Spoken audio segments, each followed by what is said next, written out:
नमस्कार। Super India news TV में आपका स्वागत है। मैं हूं राजेश आर्य। आइए देखते हैं आज का विशेष समाचार।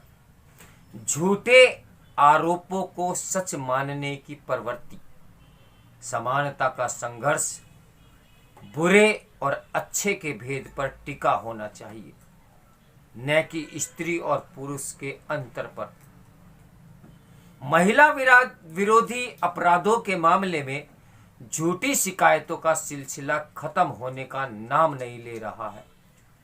बीते दिनों चर्चा में आया कि गाजियाबाद का कथित सामूहिक दुष्कर्म कांड फर्जी निकला। इसी तरह बीते दिनों राजस्थान महिला आयोग ने पुरुषों के विरुद्ध झूठी शिकायतें करने वाली 51 महिलाओं को चिन्हित किया। एक ऐसी सामाजिक व्यवस्था में जहां स्त्री के आरोप लगाने भर से बिना किसी प्रमाण के पुरुष को अपराधी स्वीकार कर लिया जाता है, वहां ऐसी कार्रवाई अचंभित करने वाली परंतु सुखद है। लैंगिक समानता को स्थापित करने की जिद्दोजहद विश्व भर में दिखाई दे रही है, परंतु गंभीर चिंतन का विषय यह है कि तमाम वैधानिक प्राविधानों के बावजूद यह लक्ष्य अधूरा है। नारीवादी आंदोलन के पैरोकार इसका संपूर्ण दोष पुरुषों पर डाल देते हैं, पर क्या यह उचित है? बीते दशकों में अंध नारीवाद की लहर लैंगिक समानता के वास्तविक अर्थ को छुपाने में कामयाब रही है। लैंगिक समानता का वास्तविक अर्थ बिना किसी लिंग भेद के सभी की समानता की बात करना है, परंतु दुर्भाग्य यह है कि इसे सिर्फ महिलाओं की समानता के अधिकारों तक ही सीमित कर दिया गया है। इस संदर्भ में तर्क यह दिया जाता है कि महिलाएं ही दोयम दर्जे पर खड़ी हुई हैं, तो समानता का संघर्ष उन्हीं के लिए ही होगा। इसमें संदेह नहीं कि स्त्री को हाशिए पर धकेला गया है, परंतु इसका तात्पर्य यह भी तो नहीं कि इसका दोष संसार के समस्त पुरुषों पर मढ़ दिया जाए।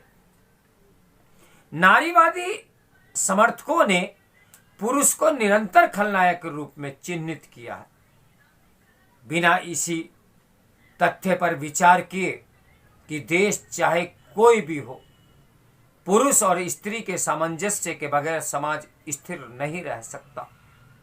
अब दुखद यह है कि लैंगिक समानता को प्राप्त करने के मार्ग में स्त्री को पीड़िता और पुरुष को शोषक सिद्ध करने की आकांक्षा ने सामाजिक घर्षण उत्पन्न कर दिया है और दोनों ही एक दूसरे के विरुद्ध खड़े किए जा रहे हैं। पुरुषों के विरुद्ध एक ऐसी घेराबंदी की गई है कि उनकी आवाज किसी को सुनाई नहीं दे रही।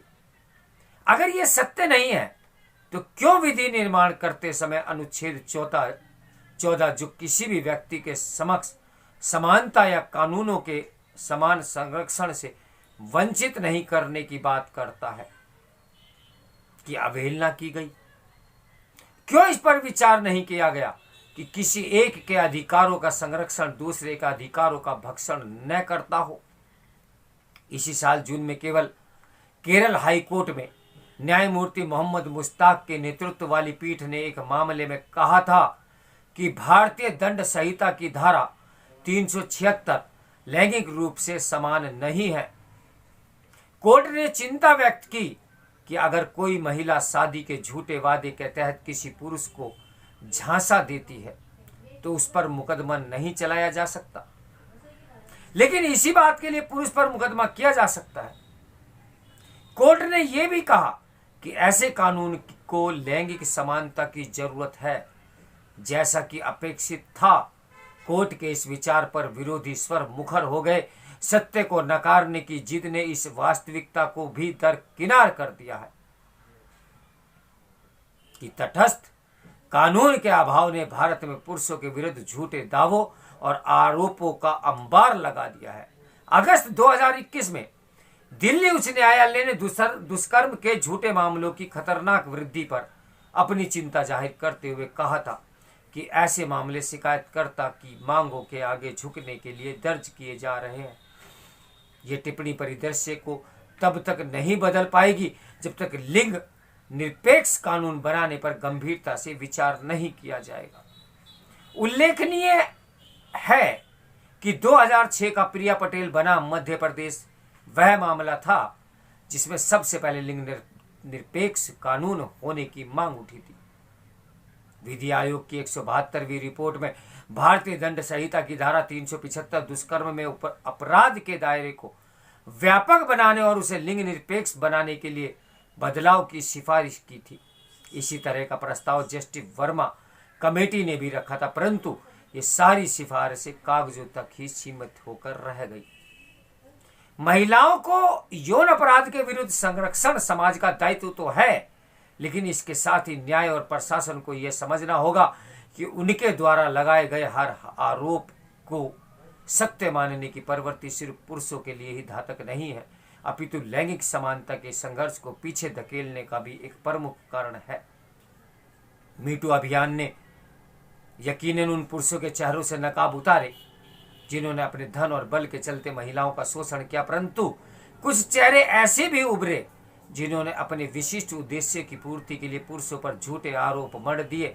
परिणाम स्वरूप पुरुषों का एक वर्ग महिलाओं के साथ काम करने से कतराने लगा। एक सर्वेक्षण में से यह तथ्य भी उजागर हुआ है कि 60% पुरुष प्रबंधक सामान्य कार्यस्थल गतिविधियों में महिला कर्मचारियों से दूरी बनाए रखना चाहते हैं। 36% पुरुषों ने कहा कि वे झूठे आरोपों के भय के चलते अपने अधीनस्थ कर्मचारियों के रूप में महिलाओं को नहीं रखना चाहते।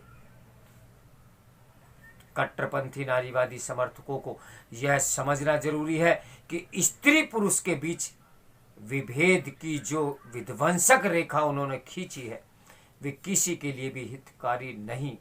समानता का संघर्ष बुरे और अच्छे के भेद पर टिका होना चाहिए, न कि स्त्री और पुरुष के अंतर पर। स्त्री और पुरुष को जब तक एक दूसरे के विरुद्ध खड़े किए जाने की प्रवृत्ति का त्याग नहीं होगा तब तक लैंगिक समानता अपना अस्तित्व तलाशती रहेगी।